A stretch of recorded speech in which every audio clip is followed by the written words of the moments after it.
For our tortellini bake, you're gonna need Parmesan cheese, panko, 2 tomatoes, some tomato paste, mushroom stock, garlic cloves, some Italian seasonings, some crushed red pepper flakes, cream cheese, and tortellini. And then you're gonna need 2 tablespoons butter, some oil, salt, and pepper. So for the first part of our recipe, we're gonna go ahead and mince up 2 garlic cloves. Just start by cutting off the end, peeling off the skin.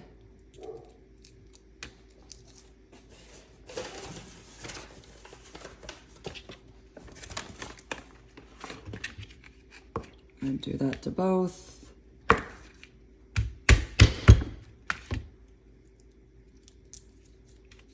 And then these are just gonna get a good mincing.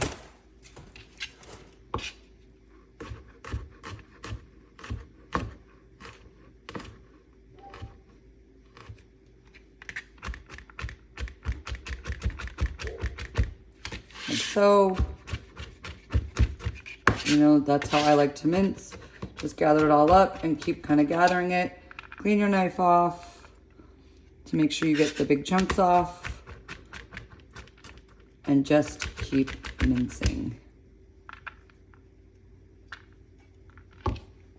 So I have a pan heated to about medium high. I'm using an oven-proof pan, which means that my handle can go into the oven, okay? If you don't have an oven-proof pan, that's okay. You can do all this in a saute pan and then transfer it to some sort of baking dish. So we're just gonna do a drizzle of oil, and then we're gonna add all that minced garlic.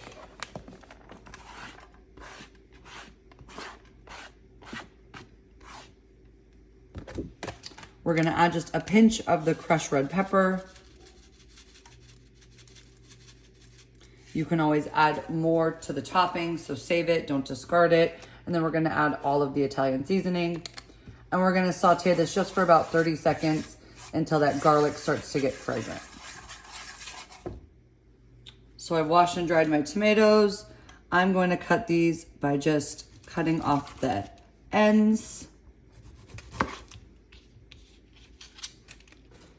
And then I like to stand them up because it's easier to cut a flat surface. And I like to just cut it into strips like so.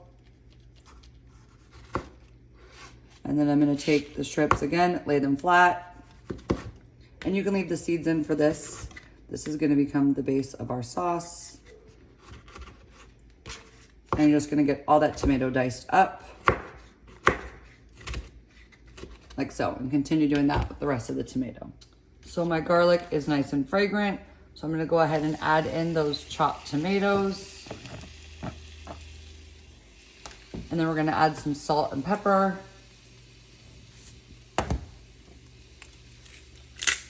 Don't add any other seasonings yet. Taste it first once the tortellini and everything is done, and then feel free to add in your own seasonings. And we're just gonna cook these tomatoes for a minute or two until they start to soften. So my tomatoes are nice and soft. I'm gonna add in all of this tomato paste. And we're gonna give this a stir and let this cook for like a minute just to kind of caramelize that tomato paste a little bit. So this just needs to cook for like a minute. So now I have 1 cup of water here. We're gonna add in 1 cup of water. We're gonna add both cream cheeses. I mean, even if you don't like cream cheese, you're not gonna taste it. The cream cheese is gonna melt and it's just gonna make for a nice creamy sauce.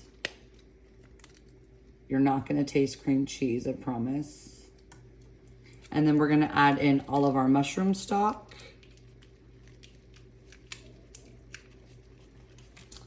And you're just gonna give this a good stir, and we're gonna, you can add in a little bit more salt and pepper.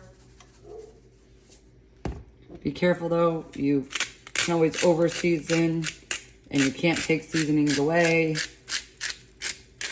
So that's why I'm saying wait until the end. And we're just gonna let this cook until the cream cheese is melted and fully combined, until you don't see the cream cheese anymore. All right, so my cream cheese is pretty melted. It's gonna continue to melt. We're gonna add in our tortellini. This is fresh pasta, so it didn't need to be boiled first. It's gonna cook in this sauce. You're gonna cook it for about 4 to 6 minutes until the tortellini are nice and tender. If you feel like they're starting to dry out, you can add like a tablespoon or two of water if the sauce starts to get too thick, because the starch from the pasta is gonna start to like naturally thicken up this sauce. So we're gonna make our panko breadcrumb topping by combining our panko, which is a Japanese breadcrumb. It's a little bit thicker than an Italian style and it's unseasoned. Our Parmesan cheese, some salt and pepper,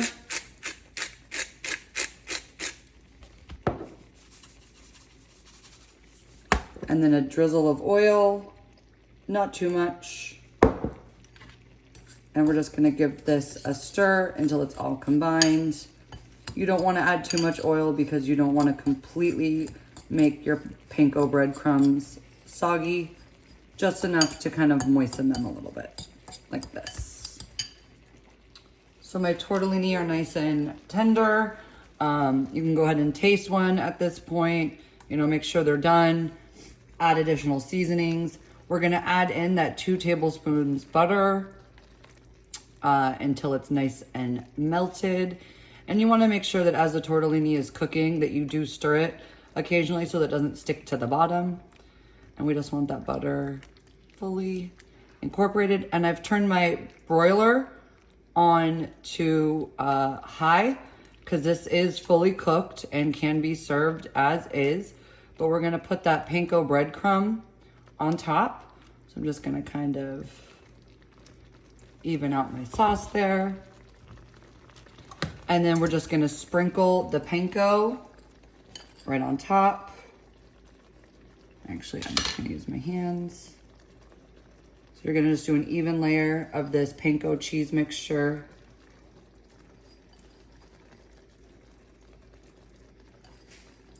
And before you put the panko on, if you didn't have it in an oven-proof pan, you'd want to transfer it to some sort of baking dish. And now this is just going to go into the broiler for about 2 minutes, but watch it carefully so it doesn't. All right, so as you can see, it got nice and golden brown, not too burnt. Be careful, this pan is hot if you're using one of these. And then if you wanted, you can add some more crushed red pepper on the top.